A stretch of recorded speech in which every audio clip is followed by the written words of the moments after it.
Hello friends, आज मैं आपको बताऊंगी कि सिर्फ 15 मिनट में आप बहुत ही टेस्टी खीर कैसे बना सकते हैं। मैं हूं इम्मी शर्मा और आपका द ग्रीन चिली चैनल में स्वागत है।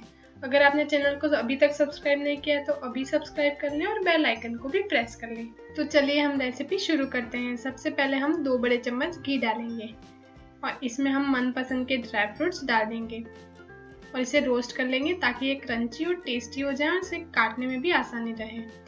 अब देखिए मैं लास्ट में इसमें द्राक्ष डाल रही हूँ क्योंकि ये बहुत जल्दी पक जाती है। देखिए पक चुके हैं, अब मैं इन्हें निकाल लेती हूँ। अब इसी घी में मैं 1/3 कप सूजी डाल दूंगी और इसे सेक लूंगी। इससे इसका टेस्ट भी बहुत अच्छा आएगा और सूजी पका लेने से खीर भी बहुत जल्दी बन जाएगी। इसे हमें लगातार चलाते हुए पकाना है, ध्यान रहे कि सूजी जल ना जाए। ये देखिए सूजी पक चुकी है। अब इसमें दूध डालते हैं। यहाँ पे मैं 4 कप दूध डाल रही हूँ। 1/3 सूजी के लिए 4 कप दूध चाहिए। अब इसका हम एक उबाला ले लेंगे, इस तरह से चला लेंगे बीच बीच में। ये देखिए एक उबाला आ चुका है। अब इसमें चीनी डालते हैं। चीनी मैंने आधा कप डाली है और इसे ढककर पका लेते हैं। ये देखिए खीर उबल रही है, चीनी भी मेल्ट हो चुकी है। अब खीर हमारी लगभग तैयार हो गई है।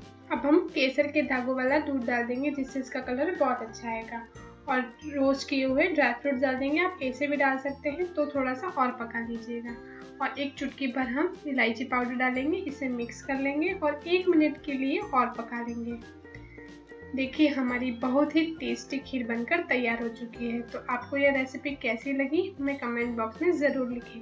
और इसकी हिंदी और इंग्लिश में रिटर्न रेसिपी आप www.thegreenchili.in वेबसाइट पर देख सकते हैं। और अगर चैनल को अभी तक सब्सक्राइब नहीं किया तो क्या सोच रहे हैं, फटाफट से सब्सक्राइब कर लें। फिर मिलेंगे किसी नई रेसिपी के साथ।